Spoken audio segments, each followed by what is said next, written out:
21. Goodbye, Violet. This gum, Mr. Wonka went on, is my latest, my greatest, my most fascinating invention. It's a chewing gum meal. It's that tiny little strip of gum lying there is a whole 3-course dinner all by itself. What sort of nonsense is this? Said one of the fathers. My dear sir, cried Mr. Wonka, when I start selling this gum in the shops, it will change everything. It will be the end of all kitchens and all cooking. There will be no more shopping to do, no more buying of meat and groceries. There'd be no knives and forks at meal times, no plates, no washing up, no rubbish, no mess. Just a little strip of Wonka's magic chewing gum. And that's all you'll ever need at breakfast, lunch, and supper. This piece of gum I've just made happens to be tomato soup, roast beef, and blueberry pie. But you can have almost anything you want. What do you mean? It's tomato soup, roast beef, and blueberry pie? Said Violet Beauregard. If you were to start chewing it, said Mr. Wonka, then that is exactly what you would get on the menu. It's absolutely amazing. You can actually feel the food going down your throat and into your tummy, and you can taste it perfectly, and it fills you up. It satisfies you. It's terrific. It's utterly impossible, said Veruca Salt. Just so long as it's gum, shouted Violet Beauregard, just so long as it's a piece of gum and I can chew it, then that's for me. And quickly she took her own world record piece of chewing gum out of her mouth and stuck it behind her left ear. Come on, Mr. Wonka, she said, hand over this magic gum of yours and we'll see if the thing works. Now, Violet, said Mrs. Beauregard, her mother, let's do anything silly, Violet. I want the gum, Violet said obstinately. What's so silly? I would rather you didn't take it, Mr. Wonka told her gently. You see, I haven't got it quite right yet.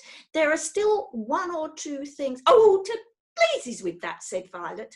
And suddenly, before Mr. Wonka could stop her, she shot out a fat hand and grabbed the stick of gum out of the little drawer and popped it into her mouth. At once, her huge, well-trained jaws started chewing away on it like a pair of tongs. Don't, said Mr. Wonka. Fabulous, shouted Violet. It's tomato soup. It's hot and creamy and delicious. I can feel it running down my throat. Stop, said Mr. Wonka. The gum isn't ready yet. It's not right. Of course it's right, said Violet. It's working beautifully. Oh my, what lovely soup this is. Spit it out, said Mr. Wonka. It's changing, shouted Violet, chewing and grinning both at the same time. The second course is coming up. It's roast beef. It's tender and juicy. Oh boy, what a flavour. The baked potato is marvellous too. It's got a crispy skin and it's all filled with butter inside.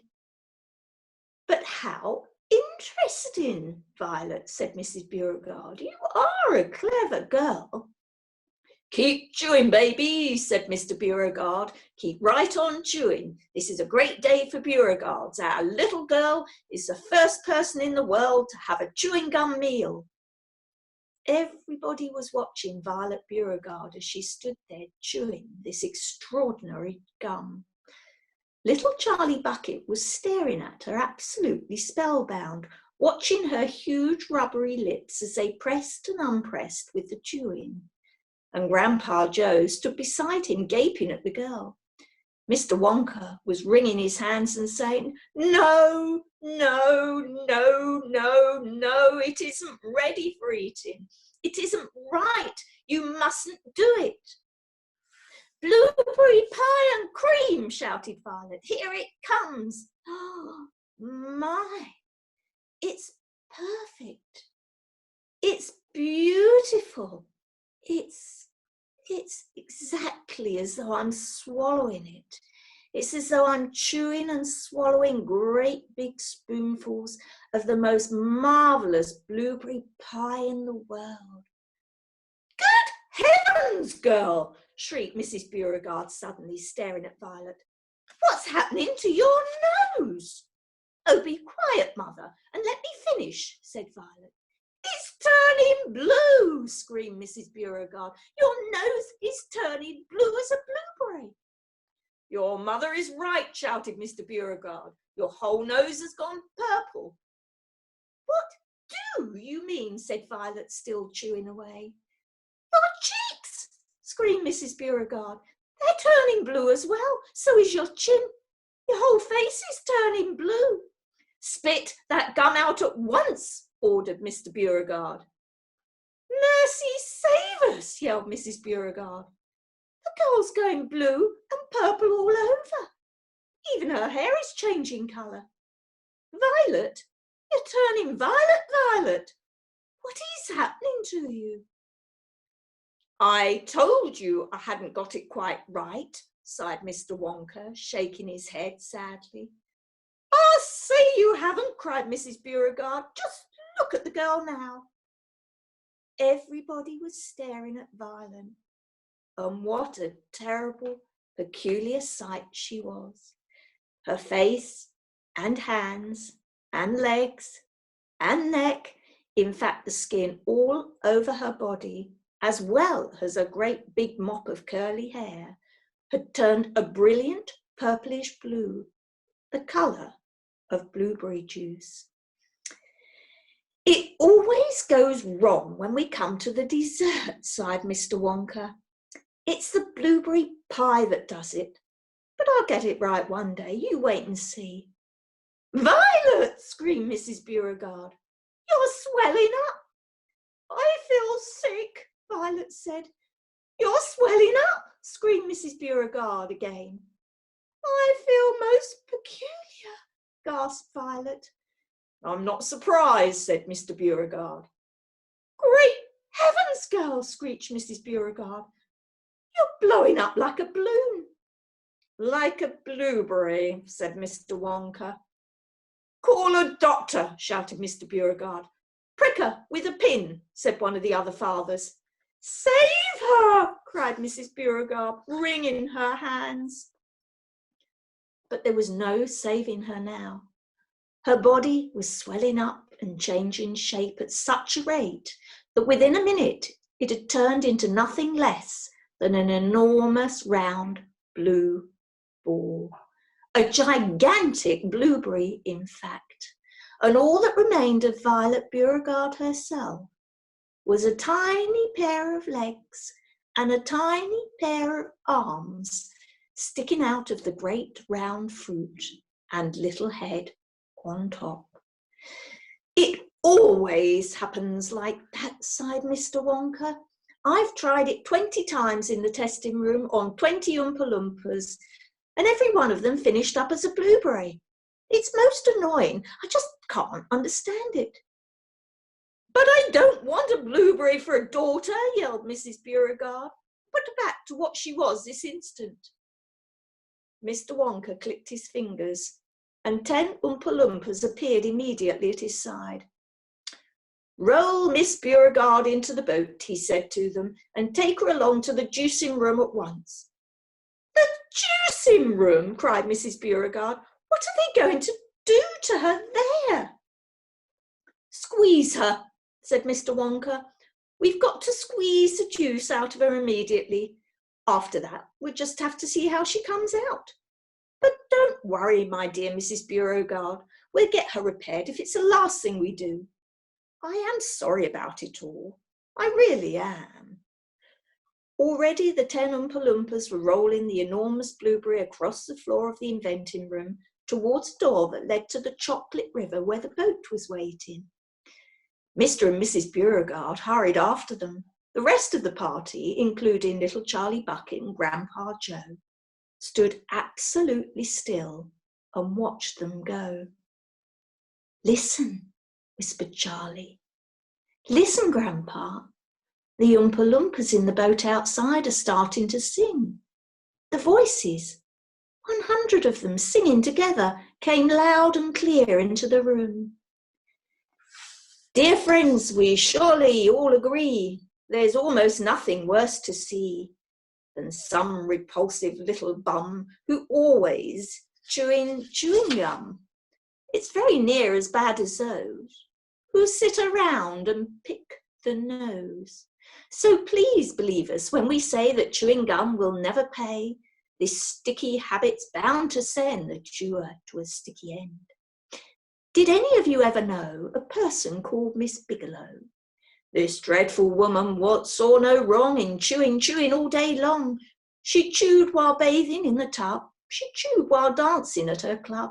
She chewed in church and on the bus. It really was quite ludicrous.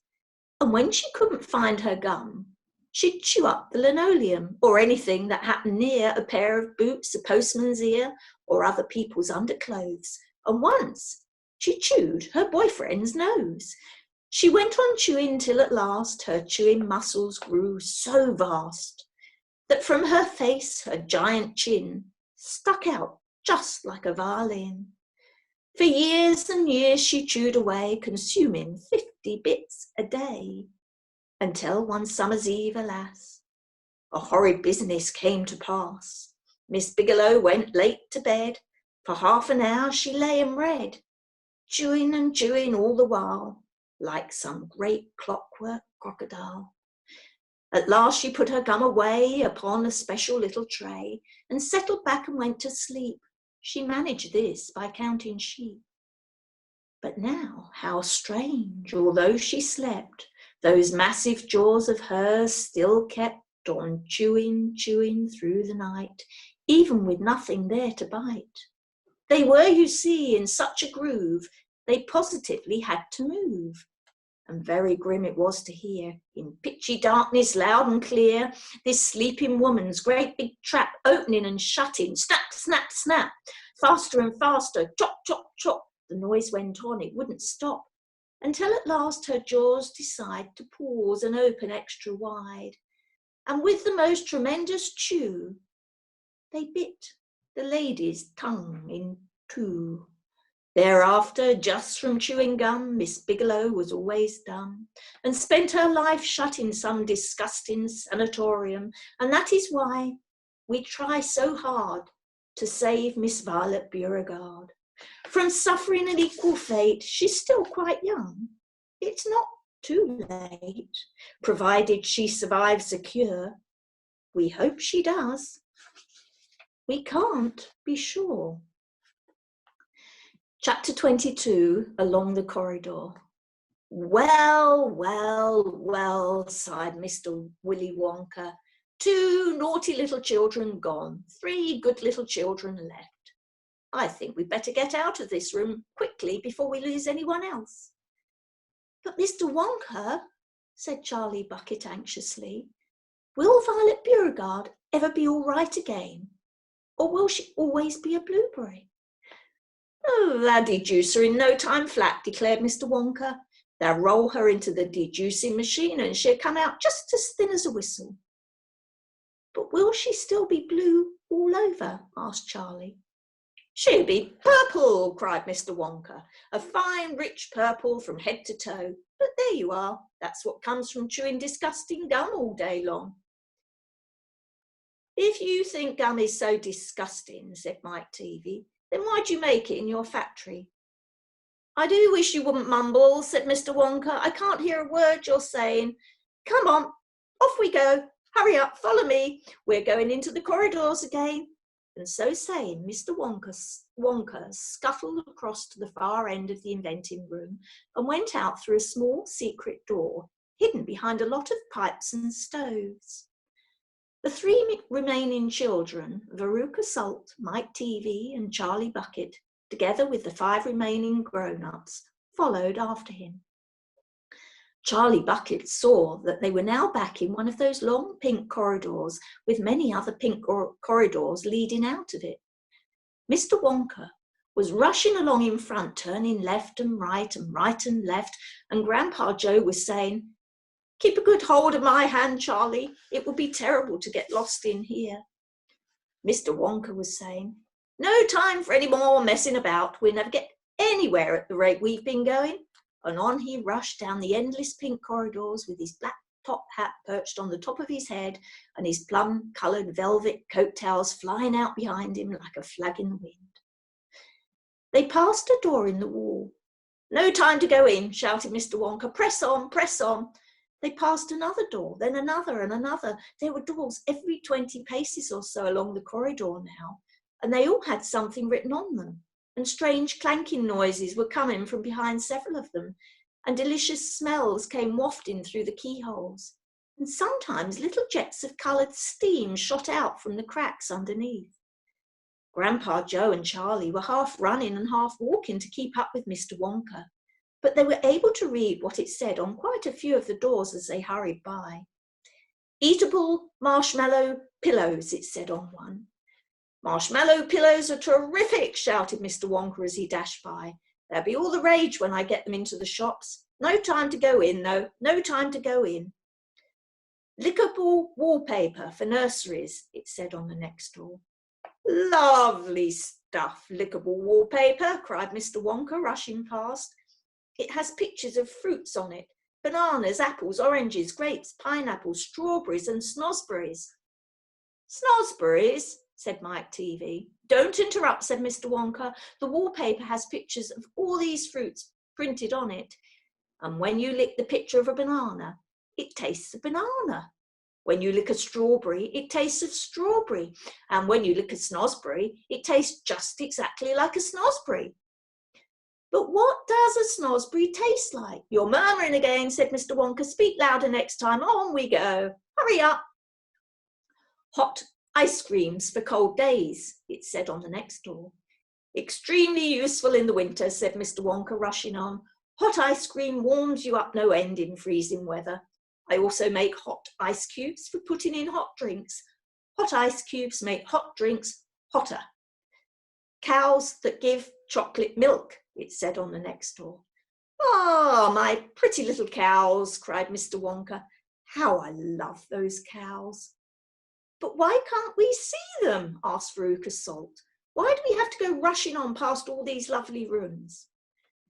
We shall stop in time, called out Mr. Wonka. Don't be so madly impatient. Fizzy lifting drinks, it said on the next door. Oh, those are fabulous, cried Mr. Wonka.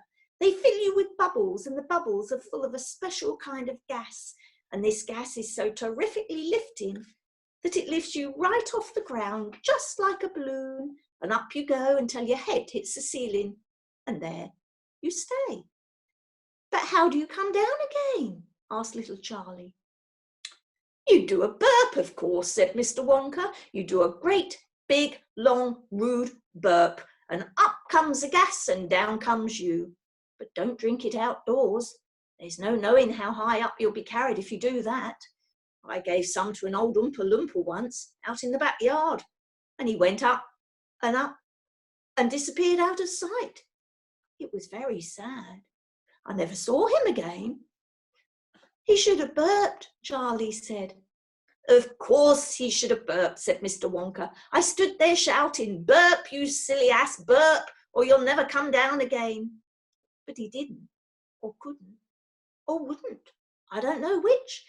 Maybe he was too polite. He must be on the moon by now. On the next door it said, square sweets that look round. Wait, cried Mr. Wonka, skidding suddenly to a halt. I'm very proud of my square sweets that look round. Let's take a peek. Chapter 23, Square Sweets That Look Round. Everybody stopped and crowded to the door. The top half of the door was made of glass. Grandpa Joe lifted Charlie up so that he could get a better view looking in. And looking in, Charlie saw a long table. And on the table, there were rows and rows of small, white, square-shaped sweets. The sweets looked very much like square sugar lumps, except that each of them had a funny little pink face painted on one side. At the end of the table, a number of Oompa Loompas were busily painting more faces on more sweets. "There you are," cried Mr. Wonka, "square sweets that look round."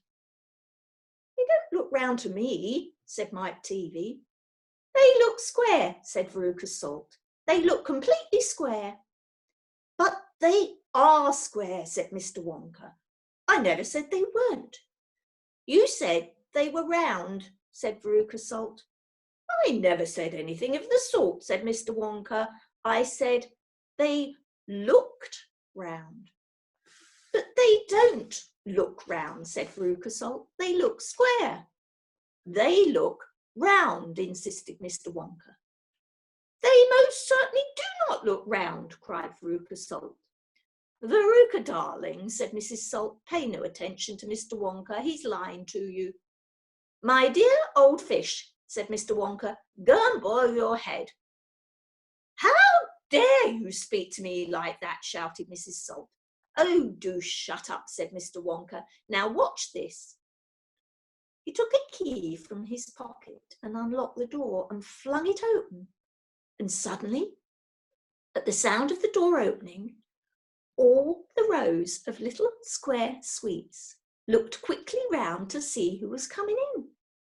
The tiny faces actually turned towards the door and stared at Mr. Wonka. "There you are," he cried triumphantly. "They're looking round. There's no argument about it. They are square sweets that look round." "By golly, he's right," said Grandpa Joe. "Come on," said Mr. Wonka, starting off down the corridor again. "On we go. We mustn't dawdle." "Butterscotch and butter gin," it said on the next door they passed. "Now, that sounds a bit more interesting," said Mr. Salt, Veruca's father. "Glorious stuff," said Mr. Wonka. "The Oompa Loompas all adore it. It makes them diddly. Listen. You can hear them in there now, whooping it up." Shrieks of laughter and snatches of singing could be heard coming through the closed door. "They're drunk as lords," said Mr. Wonka. "They're drinking butterscotch and soda. They like the best of all. Butter gin and tonic is also very popular. Follow me, please. We really mustn't keep stopping like this." He turned left, he turned right. They came to a long flight of stairs. Mr. Wonka slid down the banisters. The three children did the same. Mrs. Salt and Mrs. TV, the only women now left in the party, were getting very out of breath. Mrs. Salt was a great fat creature with short legs, and she was blowing like a rhinoceros. "This way," cried Mr. Wonka, turning left at the bottom of the stairs. "Go slower," panted Mrs. Salt. "Impossible," said Mr. Wonka. "We should never get there in time if I did." "Get where?" asked Veruca Salt. "Never you mind," said Mr. Wonka. "You just wait and see." Chapter 24, Veruca in the Nut Room. Mr. Wonka rushed on down the corridor. "The Nut Room," it said on the next door they came to. "All right," said Mr. Wonka. "Stop here for a moment and catch your breath, and take a peek through the glass panel of this door. But don't go in. Whatever you do, don't go into the Nut Room. If you go in, you'll disturb the squirrels." Everyone crowded around the door. "Oh, look, Grandpa, look," cried Charlie. "Squirrels!" shouted Veruca Salt. "Crikey!" said Mike TV. It was an amazing sight. 100 squirrels were seated upon high stools around a large table. On the table, there were mounds and mounds of walnuts, and the squirrels were all working away like mad, shelling the walnuts at a tremendous speed. "These squirrels are specially trained for getting the nuts out of walnuts," Mr. Wonka explained. "Why use squirrels?" Mike TV asked. "Why not use Oompa Loompas?" "Because," said Mr. Wonka, "Oompa Loompas can't get walnuts out of walnut shells in one piece. They always break them in two. Nobody except squirrels can get walnuts whole out of walnut shells. Every time. It is extremely difficult. But in my factory, I insist upon only whole walnuts. Therefore, I have to have squirrels to do the job. Aren't they wonderful? The way they get those nuts out, and see how they first tap each walnut with their knuckles to be sure it's not a bad one. If it's bad, it makes a hollow sound, and they don't bother to open it. They just throw it down the rubbish chute. There, look, watch that squirrel nearest to us. I think he's got a bad one now. They watched the little squirrel as he tapped the walnut shell with his knuckles. He cocked his head to one side, listening intently. Then suddenly he threw the nut over his shoulder into a large hole in the floor. "Hey, Mummy!" shouted Veruca Salt suddenly. "I've decided I want a squirrel. Get me one of those squirrels." "Don't be silly, sweetheart," said Mrs. Salt. "These all belong to Mr. Wonka." "I don't care about that," shouted Veruca. "I want one. All I've got at home is 2 dogs and 4 cats and 6 bunny rabbits and 2 parakeets and 3 canaries and a green parrot and a turtle and a bowl of goldfish and a cage of white mice and a silly old hamster. I want a squirrel." "All right, my pet," Mrs. Salt said soothingly. "Mummy'll get you a squirrel just as soon as she possibly can." "But I don't want any old squirrel," Veruca shouted. "I want a trained squirrel." At this point, Mr. Salt, Veruca's father, stepped forward. "Very well, Wonka," he said importantly, taking out a wallet full of money. "How much do you want for one of these squirrels? Name your price." "They're not for sale," Mr. Wonka answered. "She can't have one." "Who says I can't?" shouted Veruca. "I'm going in to get one myself this very minute." "Don't," said Mr. Wonka quickly. But he was too late.